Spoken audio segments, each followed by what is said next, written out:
Bueno, como les he dicho muy tendidamente también de ese pueblo cubano en el día de hoy. Pero vamos a comenzar con ese análisis político que nos trae todas las semanas a este batiburrillo, pues Christopher Rodríguez, que ya lo tenemos ahí al otro lado del teléfono. Muy buenas tardes, Christopher, ¿qué tal? Saludos, muy buenas tardes, Neri, y buenas tardes también a todos los oyentes. Saludos, muy calurosos, ¿no? Sí, bastante. Parece que esta semanita está bastante dura en su inicio y Ajá. bueno, aunque parece ser que los meteorólogos anuncian que ya probablemente a partir de mañana o el jueves empecemos a vivir con un poquito más de normalidad Sí, esta sí. situación que estaba, la verdad que sobre todo en esta zona del sureste, que es Sí. donde resido, está pegando ayer y hoy muy fuerte. Ujú. Hombre, nosotros aquí en el sur podemos decir que el aire, lo que es el aire caliente, ¿vale? O sea, porque el bochorno lo seguimos sintiendo igual y la tierra estamos totalmente, tenemos enterrados, como yo digo, pero el aire caliente hoy ha disminuido aquí. Gracias a Dios, porque ayer fue horrible, ¿eh? Ayer fue una cosa... Llevábamos tiempo, ¿eh? O años que yo no lo recordaba tan fuerte. Bueno, el año pasado también hubo algún que otro episodio, ¿no? Sí, De calima. y sobre todo cruzando los dedos para que nuestros montes aguanten esta semana, que es la peor semana de momento, Sí, y que no efectivamente. tengamos que estar hablando de cosas que nadie quiere hablar. Efectivamente, y aparte, bueno, ya de hecho hay declarado alerta por parte del Cabildo de Gran Canaria y aunque el aire caliente o baje o tengamos la sensación en un momento dado de que han bajado las temperaturas, cuidado porque ese monte está muy sequito, ¿eh? Y es Sí, verdad, casi ni nombrar porque no vaya a ser, ¿no? Casi nombrar. y permíteme, ya que estamos hablando, recordarle a los oyentes que si vamos a ir al monte, que tengamos mucho cuidado, Sí. que los últimos incendios están ahí muy recientes y todos recordamos lo que ocurrió y si vamos arriba, pues tengamos ese cuidado. Sí, sí, sí, sí, sí, ¿no? Y además que mucho cuidadito, muchísima precaución y cuidarlo, porque aún no ha terminado de regenerarse. Y eso que esta tierra es muy agradecida, ¿eh? Pero Son, también ha sido muy castigada. son dos incendios voraces en 5 años y sí, nuestra tierra lo ha sufrido y nosotros tenemos que ser conscientes de que tenemos que tener mucho cuidado, cuidarla y tener nosotros cuidado con ella, para Efectivamente, poder seguir disfrutando de los encantos de nuestra maravillosa tierra. exacto. Christopher Rodríguez, bueno, movimiento este fin de semana, por parte del gobierno central en el que vemos toda esa reestructuración y con muchísimas sorpresas, o tú no te las has llevado. A ver. Bueno, la verdad es que el presidente del gobierno, Pedro Sánchez, tiene la capacidad de sorprender cuando menos lo esperamos a propios y extraños. Ajá.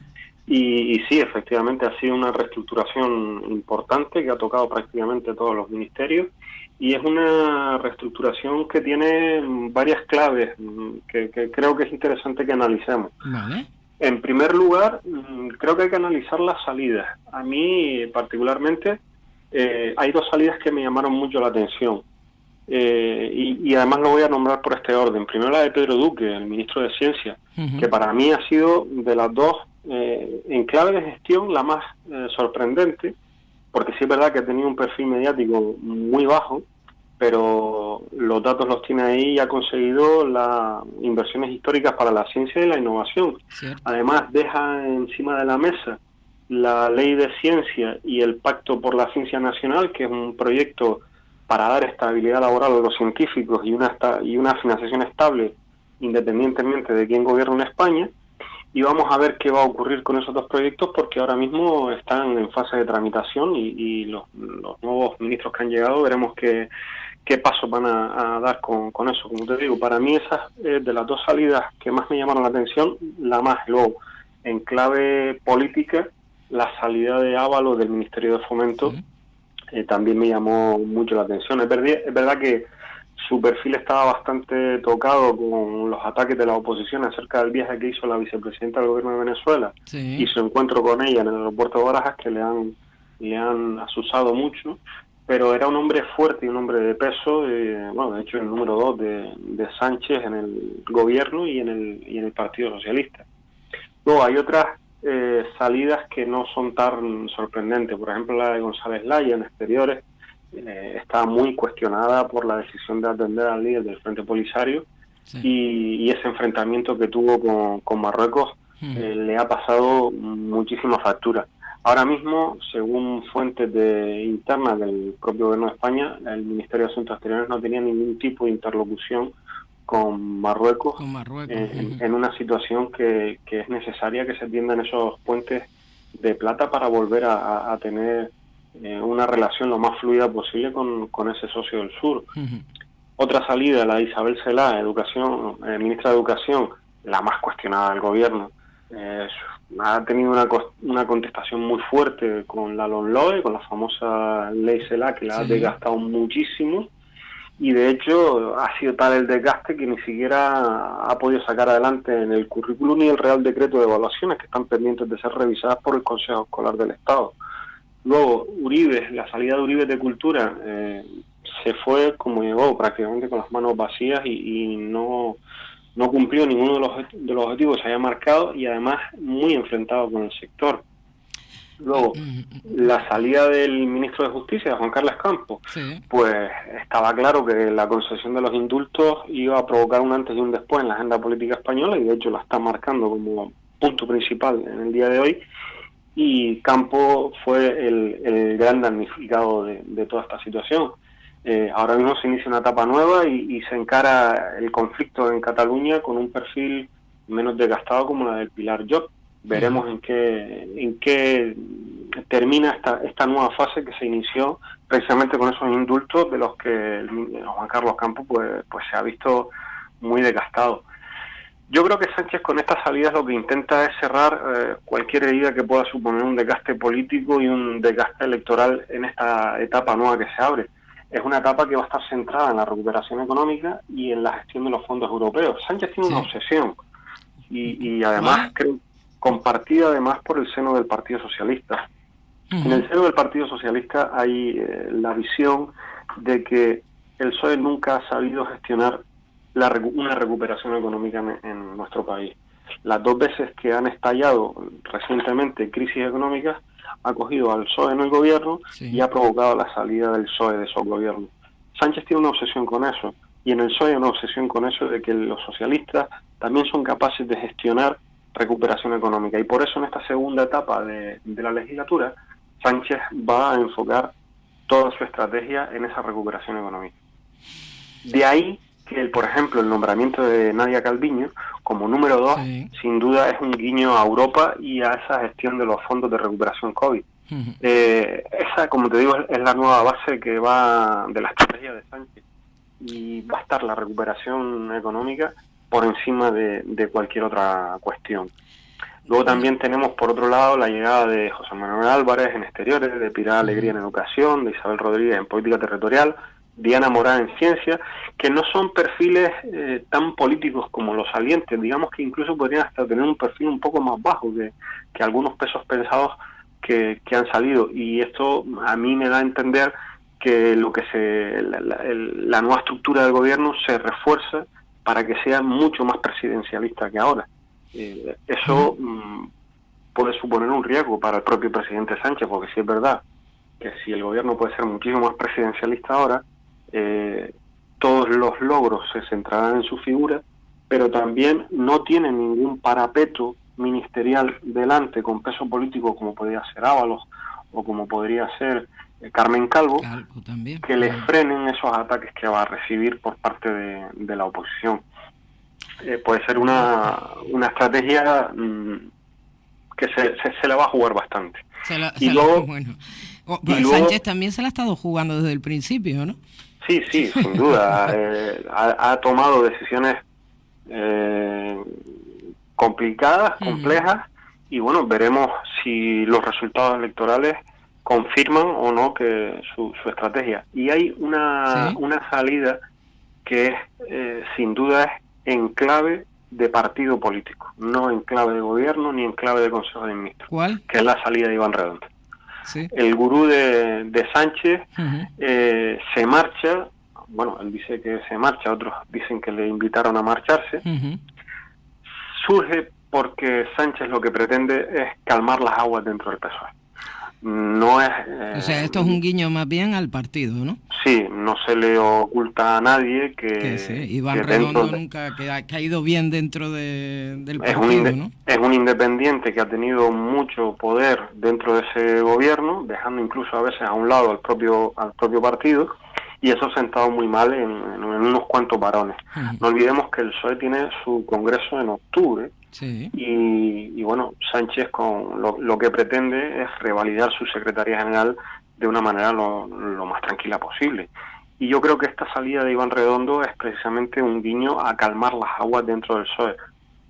Y además ten en cuenta que hay otros nombramientos en ese gabinete más cercano a presidencia, que es el de Óscar López, sí, que estará en el gabinete de presidencia sustituyendo precisamente a Redondo, que Óscar López es un hombre de partido, fue secretario de organización con Sánchez en su primera etapa antes de que dimitiera, uh-huh. Y además está también Félix Bolaños como nuevo ministro de Presidencia, que es otro hombre de partido muy afín a Sánchez, y además que tiene muy buena interlocución con los varones territoriales del Partido Socialista. Está claro que haciendo este análisis con cierto detalle como el que estamos haciendo, estos nombramientos lo que pretenden es unir la estrategia de Moncloa y la del PSOE, uh-huh. La de coser las heridas que todavía pueden quedar abiertas desde las últimas primarias, uh-huh. Y ese guiño a esos varones territoriales que pueden ser un poco más críticos, como por ejemplo el nombramiento de Pilar Alegría, la nueva ministra de Educación, sí, o Isabel Rodríguez de Política Territorial, son guiños precisamente a las federaciones socialistas de Aragón y de Castilla-La Mancha, cuyos liderazgos, que son Lambán y García Paje, pues han estado en los últimos tiempos muy enfrentados a Sánchez. Uh-huh. Y bueno, yo creo... ¿Y con Diana Morán? Y con Diana Morán también, exactamente. Uh-huh. Y como te digo, creo que este es el primer paso de la idea que podría tener Sánchez en cabeza de cara a renovar el Partido Socialista y de cara a afrontar, una vez que haya sido de nuevo elegido, porque está claro que probablemente no vaya a tener ninguna rival de cierta notoriedad, uh-huh.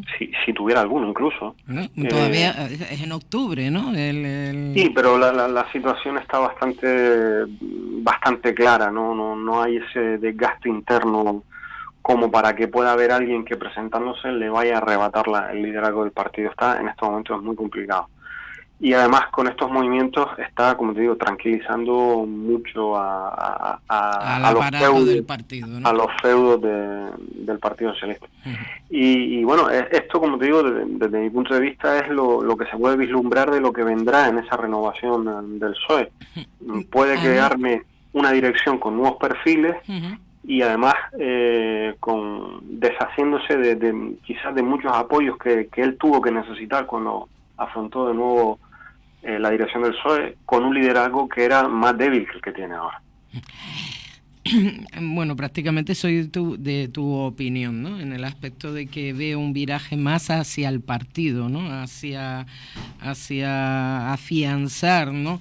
También a toda esa gente dentro del partido, pero sí que con Ábalos hasta de la secretaría.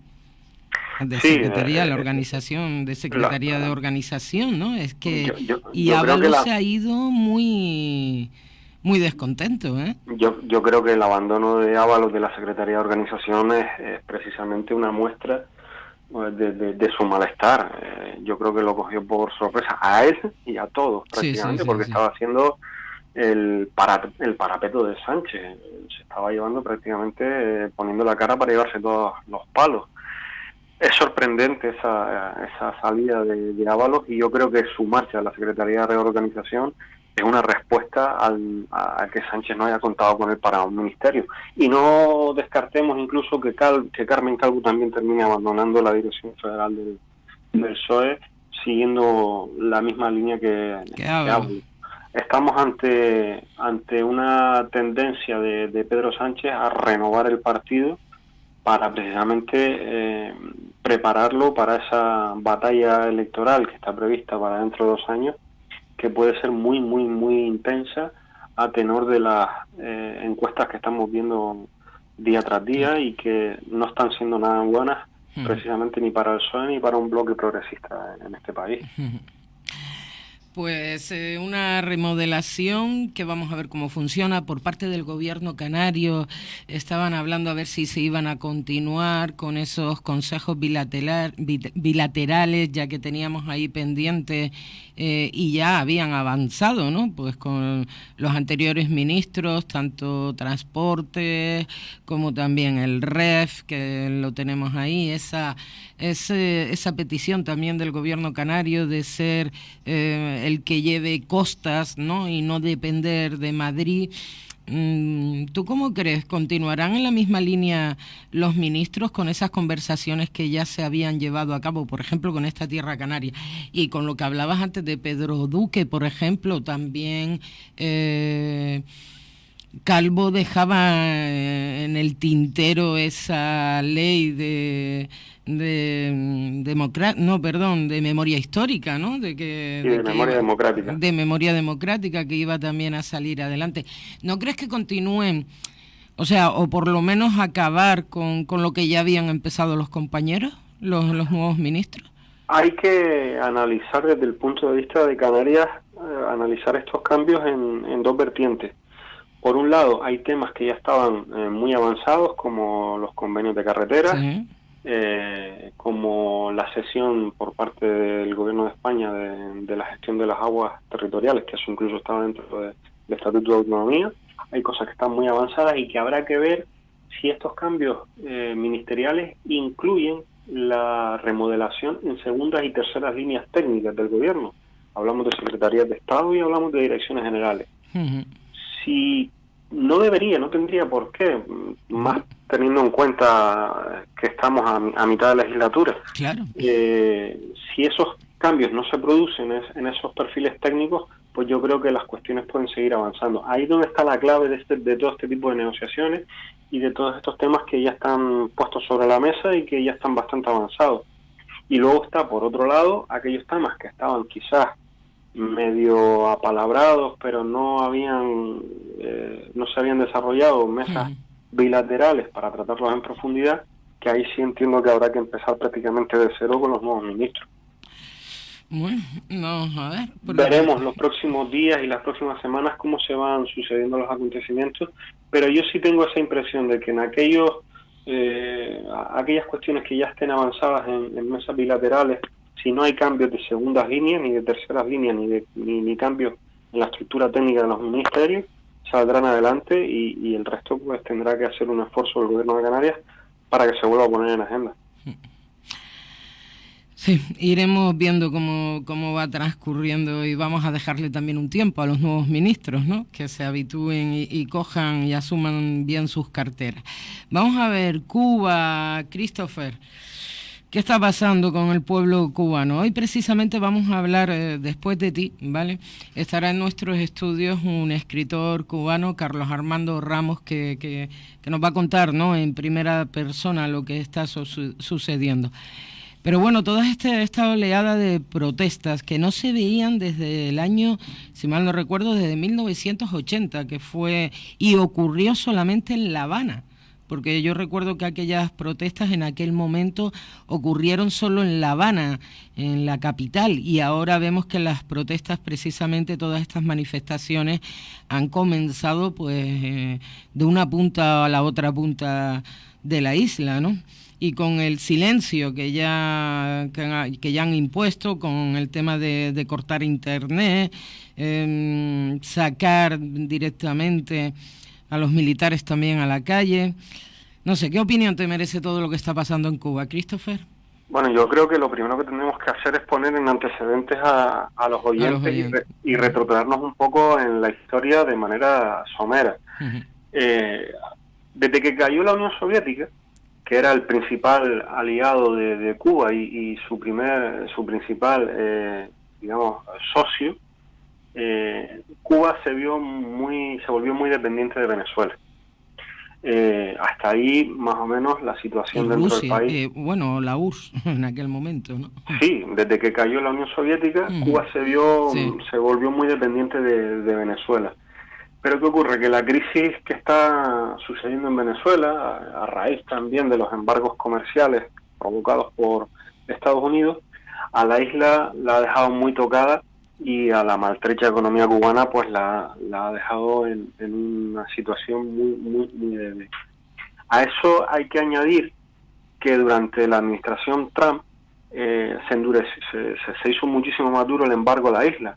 Sí. Hay que recordar que antes de ese embargo, con la administración Obama, se flexibilizaron un poco las medidas y Cuba empezó a generar un poco de comercio y una serie de servicios que estaban asociados al turismo. Recordemos que por aquel entonces el presidente Castro incluso llegó a anunciar que se iban a suceder una serie de medidas aperturistas, a medidas que después nunca llegaron.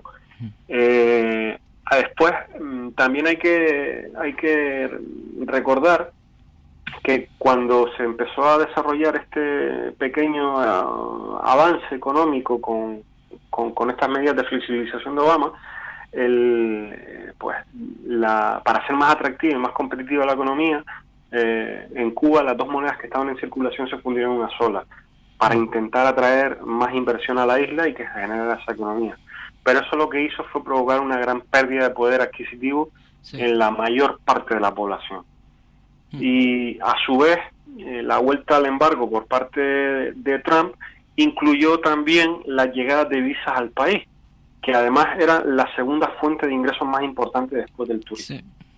Con lo cual nos encontramos en una situación en Cuba con unos embargos muy fuertes, con una llegada de divisas que ya no se produce, ya no llega dinero a la isla de los cubanos que están exiliados o fuera del país y están mandando esas remesas, y además, para colmo, la parálisis mundial del turismo por el COVID ha afectado de manera perversa a la isla. Y a eso, el parón del turismo, hay que sumarle también la expansión desmedida del COVID, que ha hecho que los pocos recursos que hay en la isla pues se hayan tenido que destinar a luchar contra la pandemia. Estamos hablando, según datos oficiales del año 2020, fue el año más duro de la economía cubana. El PIB del país cayó cerca del 11%, mientras que la contracción de ingresos de divisas fue aún mayor. Estamos hablando, embargo, estamos hablando de que no llegan divisas al país. Estamos hablando de que no hay turismo y por tanto la gente que podía vivir del turismo de aquella manera en la isla tampoco lo está haciendo, y para colmo una pandemia galopante que ha obligado a destinar esos recursos a la lucha contra la pandemia. Como te digo, estamos ante la tormenta perfecta para un estallido social. Falta de recursos básicos, escasez de recursos económicos, descontrol. La semana pasada, Cuba cerró con 6.923 nuevos casos de coronavirus. Y en total, ahora mismo, tiene 57.396 pacientes, de los que 32.000 ya son confirmados casos activos, 16.500 aproximadamente tienen síntomas sospechosos de que puedan ser COVID, y tienen a 8.800 personas en cuarentena. Como te digo, la tormenta perfecta para que se produzca ese estallido social. La reacción del castrismo, pues represión absoluta, y el presidente Díaz-Canel alentando a los seguidores a que se enfrenten a los manifestantes. Una respuesta que me parece asombrosa, me parece total y absolutamente desmedida, y que está poniendo en riesgo la convivencia social entre cubanos. Sí. La situación ahora mismo es de máxima preocupación. Bueno, aunque ayer nos llegaban noticias de que en una de las manifestaciones en unos pueblos del norte, la policía se había sumado a los manifestantes, quitándose las camisas y poniéndose con ellos también, o sea, no a parar las manifestaciones, sino sumándose, ¿no? Claro, estamos, como te digo, estamos ahora mismo en una polarización provocada por todo este grupo de ingredientes. Y lo que está claro es que ahora mismo la situación de la isla tiene que ser considerada por los organismos internacionales. Ahora mismo yo creo que, independientemente de la situación política, que es grave, estamos hablando de que Cuba lleva sufriendo más de 60 años la dictadura de los Castro, pero ahora mismo lo que estamos hablando es de que se tiene que abrir un salvoconducto de ayuda humanitaria para el país, que la gente está pasando hambre en el país. Pero ya no solo se están muriendo por la pandemia, sino que además estaban pasando hambre. Sí. Y está claro que Cuba necesita inversiones. Se tiene que parar ya el bloqueo, porque si no hay inversiones el país no se puede desarrollar. Y ahora mismo Cuba necesita desarrollo económico para salir de la supervivencia en la que están. Y por supuesto, la dictadura tiene que empezar a reconocer que su tiempo ya ha terminado, sí, y que es el momento de iniciar un proceso de transición hacia una democracia plena. Lo que pasa me da un poquito de miedo, ¿no? Venezuela ha dicho ya que va a apoyar al gobierno cubano, de hecho también ha mandado militares a Cuba. ¿Crees que al final Díaz Canel enfrentará al pueblo cubano, esa represión militarizada, policial? ¿Levantará las porras, voy a decirlo así, las porras contra su propio pueblo? Yo no descarto que pueda ocurrir cualquier cosa en la isla. Y además se viene hablando desde hace muchísimos años de qué podría pasar cuando la dictadura empezara a mostrar síntomas de debilidad. Claro. Y tanto de cubanos que conozco que salieron exiliados de la isla, como de gente que vive en la propia isla, siempre han tenido ese miedo a que se pueda producir un estallido social entre hermanos en la propia isla. Yo no descarto que pueda pasar cualquier cosa, porque la situación ahora mismo es de una inestabilidad absoluta. Sí. Es verdad que hoy Cuba amaneció un poco más tranquila. Esta mañana hablaba yo con cubanos, o sea, y luego a nosotros en esta isla de Gran Canaria nos toca más de cerca, ¿verdad, sí, Christopher? Sí, no nos toca no solo por sentimientos, sino por lazos de sangre. Exacto, de familias, ¿no? Y hablaba con unos amigos, ¿no? Que me encontraba y le preguntaba, pues eso, ¿no? Oye, si habían recibido alguna información de la gente allí, y los que nos comunicaban es que no, que todo el mundo continúa en la calle a pesar de la represión, que habían enviado imágenes de gente que le habían pegado tiros. Uno de ellos me comentó que un familiar llevaba ya 3 días desaparecido. Sabían que se lo había llevado la policía, pero ahora mismo hay 62 desaparecidos en el país, y que sepamos, hasta el momento, 3 periodistas detenidos. También, es verdad. Como te digo, lo que ocurra en la isla, y yo tengo cierta esa preocupación precisamente por lo que estábamos hablando antes, de esos lazos no solo sentimentales, sino también lazos de sangre. La comunidad internacional va a tener la actitud y la respuesta que dé la comunidad internacional va a tener mucha parte de culpa de lo que ocurra en la isla. Si se es capaz de abrir esos salvoconductos de ayuda humanitaria, que es ahora mismo lo fundamental, tener medicamentos y tener ayuda médica para todas esas personas que están sufriendo la pandemia, y esas ayudas para que la gente pueda comer, eso va a poder ayudar a tranquilizar y a calmar un poco los ánimos en el país. Porque no olvidemos que aquí lo que está detrás de esto, aunque se hayan sumado, porque se ha sumado después, lo que está detrás del inicio de las protestas es esto que estamos hablando. Es gente que no tiene nada, luego ya hablamos, absolutamente nada, exacto. Y que han salido a protestar porque no tienen ni siquiera que comer, porque todos las posibles rutas de ingreso al país están totalmente cortadas. Si no es por los bloqueos, es por la caída del turismo por el COVID. Luego es verdad que se ha sumado la parte política de exigir democracia en el país. Pero lo fundamental ahora, y que creo que puede ayudar un poco a calmar los ánimos, es que ese corredor de ayuda humanitaria se abra. Cuba necesita ayuda en alimentación, ayuda en recursos básicos, ayuda en recursos médicos, para atender la situación grave que está viviendo los cubanos. Ese corredor, yo no sé qué decirte, no sé si oíste las declaraciones de Borrell, ¿no?, como jefe de la diplomacia de la Unión, y que pedía que escuche, ¿no?, pidió al gobierno cubano que escuchara las manifestaciones del descontento, y que debían de expresar también el derecho del pueblo de Cuba pues a expresar sus opiniones de una forma pacífica y pedir al gobierno que permita también estas manifestaciones. Lo vi muy descafeinado, ¿no? No, o sea, pero es que no es incompatible, es decir, claro. Yo creo que Borrell tampoco ha escuchado las declaraciones del nuevo ministro de Asuntos Exteriores español, que hoy en un comunicado dijo que sí, que es verdad, que hay que reconocer y dar derechos de manifestarse al pueblo cubano, pero también anunció que España va a mandar ayuda humanitaria al país. Y creo que eso es lo que tiene que hacer la comunidad internacional. No, son dos cuestiones que no son nada incompatibles. Y desde mi punto de vista, primero, hay que ayudar a la gente que lo está pasando mal, que está pasando hambre y que se está muriendo en la isla. Claro. Y eso creo que puede ayudar un poco a calmar los ánimos. Y una vez que los ánimos estén calmados, está claro que hay que empezar a presionar para que la dictadura cubana reconozca que su tiempo ya ha acabado y que hay que iniciar un proceso de democratización del país.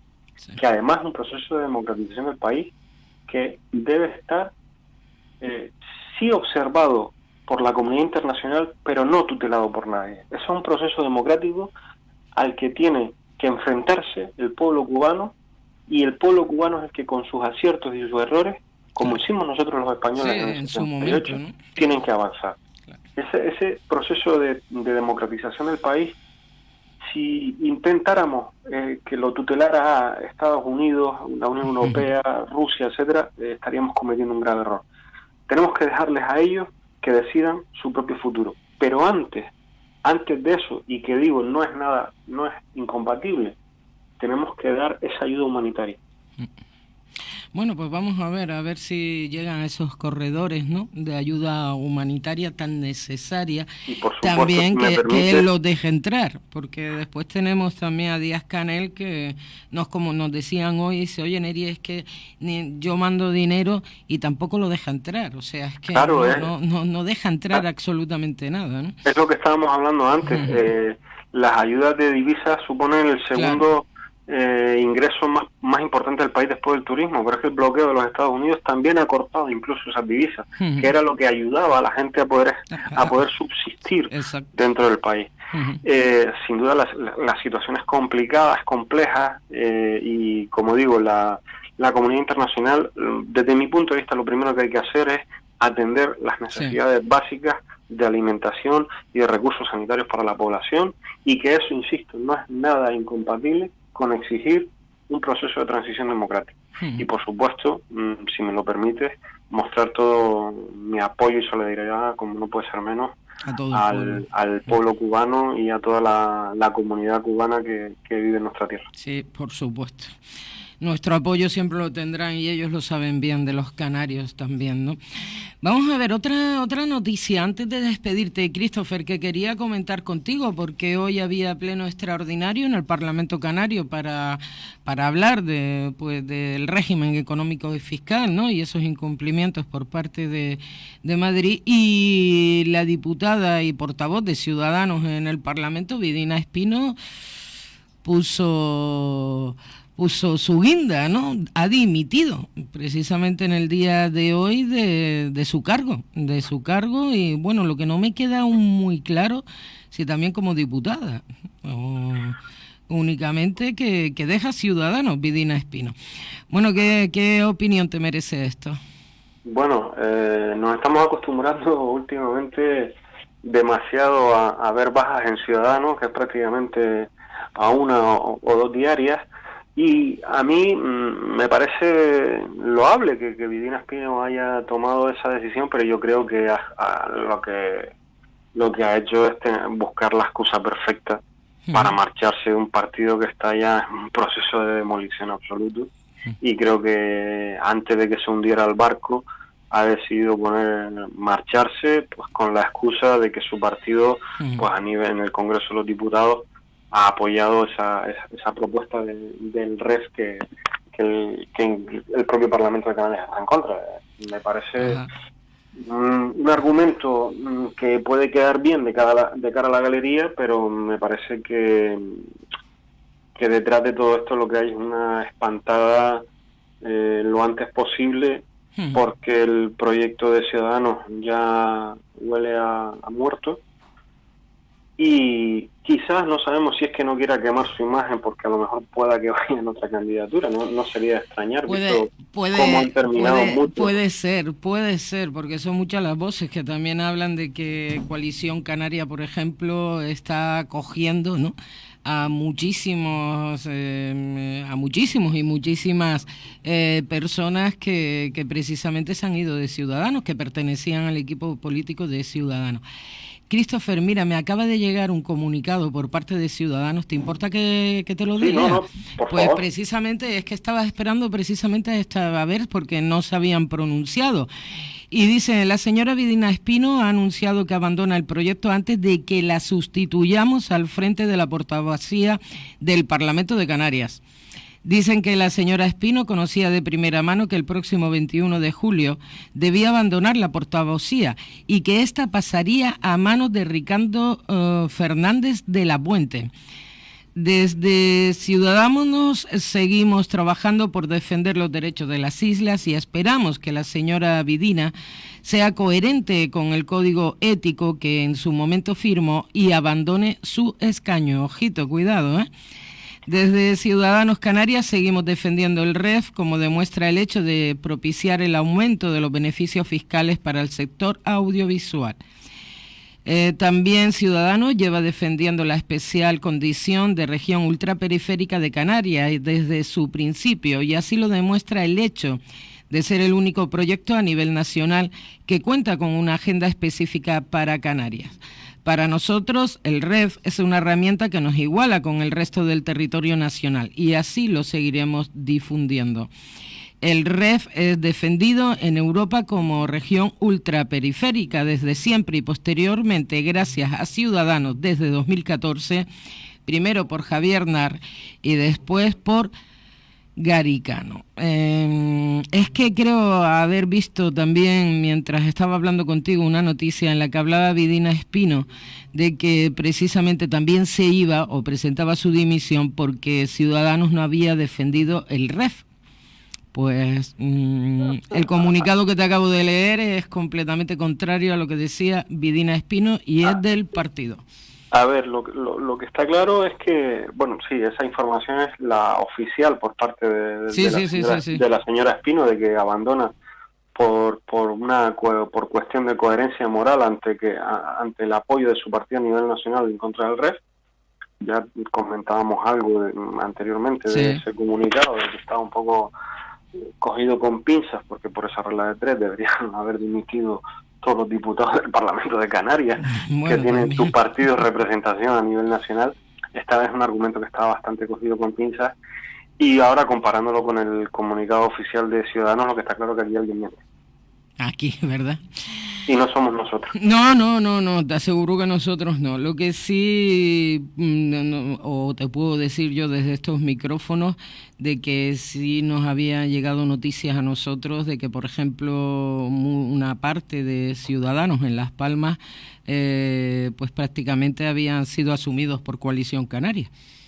No sabemos si pasará lo mismo, y si no, también tiempo, ¿no? Ya lo comentabas tú antes, ¿no? No sabemos si para irse a otra formación política, ¿no? Lo comento porque no deja de ser la trayectoria que están siguiendo prácticamente todas las personas que se están marchando de Ciudadanos. Ciudadanos es un partido que está en franco desgaste, en franca descomposición, y bueno, estamos viendo la implosión de un partido político muy al estilo UCD, además. Muy al estilo UCD, sí, en serio. Sí, una implosión absoluta, y un partido que, bueno, terminará siendo pasto de la historia. Y bueno, lo que está claro es que creo que alguien tiene que aclarar esta situación. La señora Espino habla de que lo hace por coherencia moral, porque su partido vota en contra del REF canario a nivel nacional, y a su vez su propio partido la desacredita diciendo que es que la iban a quitar de la portavocía. Creo que vamos a ver bastantes más capítulos de esta nueva novela que acabamos de ver hoy, su capítulo piloto. El primero de ellos, ¿no? Vamos a ver, también es verdad. Bueno, Christopher, hasta la próxima semana.